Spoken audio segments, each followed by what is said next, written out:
untuk kita para insan yang memilih menjadi penghafal Al-Quran. Ketika kita memilih menjadi penghafal Al-Quran, maka sungguh kita telah mengambil amanah yang sangat berat. Amanah yang suatu saat nanti yang akan kita pertanggungjawabkan di dunia dan di akhirat. Amanah yang akan mengharuskan kita mengurangi waktu kita selain Al-Quran. Amanah yang akan menuntut kita untuk memantapkan diri kita terhadapnya. Amanah yang akan membuat diri kita terasa berbeda dengan teman kita yang lainnya, yang bebas melakukan apa saja, berteman dengan siapa dan pergi kemana saja. Amanah yang akan membuat kita menangis ketika hafalan kita buruk. Amanah yang akan menanyakan komitmen kita, seberapa sanggup kita terhadap Al-Quran kita. Amanah yang akan membuat kita merasa bersalah ketika kita melakukan satu dosa saja. Amanah yang akan mengurangi waktu istirahat kita. Jadi bagi teman-teman yang telah merasakan kekurangan waktu istirahat, itu adalah salah satu nikmat menghafal Al-Quran. Kemudian teman-teman, Al-Quran juga sebagai amanah untuk menuntut kita kepada jalan kebaikan. Begitu beratnya amanah ini teman-teman. Bahkan dari sekian banyak hamba Allah di atas permukaan bumi ini, Allah percayakan amanah ini kepada kita yang mau menjadi penghafal Al-Quran. Intinya bersungguh-sungguh. Gunung saja yang tinggi, yang besar, bahkan jauh lebih besar dari kita, tidak sanggup menerima amanah ini. Allah Subhanahu wa taala berfirman dalam surah Al-Hasyr, surat ke-59 ayat 21. A'udzu billahi minasyaitonir rajim. Bismillahirrahmanirrahim. Lau anzalna hadzal qur'ana 'ala jabalin la ra'aitahu khashi'an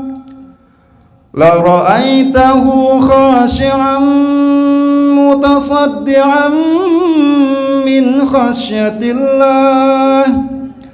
Wa tilkal amthalu naqribuha linnas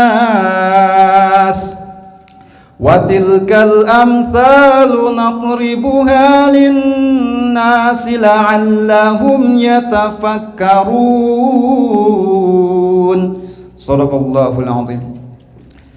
Yang artinya, lau anzalna hadzal Qur'an, sekiranya Al-Quran ini kami turunkan ala jabal, di atas sebuah gunung seperti Gunung Merapi dan Singgalang, la ra'aitahu, pasti kita akan melihatnya, khasyi'an mutasaddian min khasyatillah, tunduk terpecah belah yang disebabkan saking takutnya kepada Allah Subhanahu wa taala.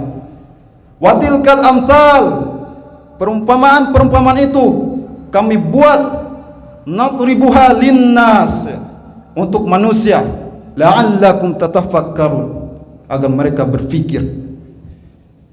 Itu mengapa? Itu alasannya teman-teman. Mengapa gunung yang besar saja, yang tinggi, dianggap sebagai pencakar langit, tidak sanggup menerima amanah ini? Disebabkan saking takutnya kepada Allah. Sekiranya jika kita melihat Gunung Singgalang, Gunung Merapi, diturunkan amanah ini kepada kedua gunung tersebut, maka akan langsung hancur seketika. Seluruh penduduk, seluruh bangunan yang ada di samping ini, maksudnya di samping Gunung Merapi atau Gunung Singgalang, akan hancur dengan sekejap. Seperti tentara Amerika Serikat yang menjatuhkan bom atom ke kota Hiroshima dan Nagasaki. Seperti itulah dahsyat ledakannya. Kita merasa bersyukur, kita selaku manusia yang sering berbuat salah, yang tidak luput dari dosa, Allah mengamanahkan Al-Quran ini kepada kita semua. Satu-satunya manusia yang pertama menerima wahyu Al-Quran ini yaitu Nabi Muhammad SAW. Beliau ketika menerima wahyu itu tidak mudah, teman-teman. Beliau sering merasakan kesusahan, seperti telinga beliau ada rasa sakit, dan ketika beliau menerima wahyu Al-Quran ini, beliau terasa berpeluh. Pokoknya sungguh berat, teman-teman. Kita merasa bersyukur amanah ini tetap dipercayakan kepada kita. Allah tahu bahwa amanah ini kita sanggup menjaganya. Amanah ini yang nantinya akan mengantarkan kita kepada surganya Allah. Amanah ini juga akan membalas jasa kedua orang tua kita. Amanah ini yang akan mengangkat derajat kita ketika kita berada di dunia maupun di akhirat kelak. Amanah ini yang akan menjadikan kita satu-satunya keluarga Allah di muka bumi ini. Jadi bagi kita yang menghafal Al-Quran, berarti Allah telah menganggap kita sebagai keluarganya. Intinya, niat kita dan usaha kita atau perbuatan kita dalam menghafal Al-Quran, kita niatkan kepada Allah Subhanahu wa Ta'ala. Dan amanah ini juga akan membawa kita kepada dunia yang tidak akan dirasakan oleh mereka yang tidak mau mengambil amanah ini. Kapan amanah ini selesai, teman-teman? Ada yang bisa menjawab? Amanah ini selesai ketika kita dan keluarga kita berada dalam surganya Allah. Ya. Dan juga kita yang berusaha jangan pernah menyerah, jangan pernah lelah.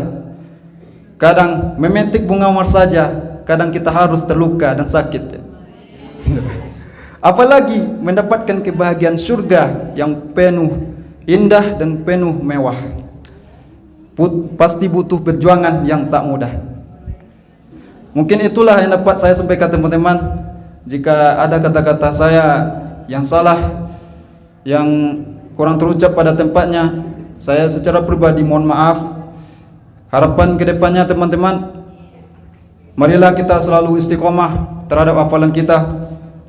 Marilah kita selalu berusaha untuk memperbaiki bacaan Al-Quran kita.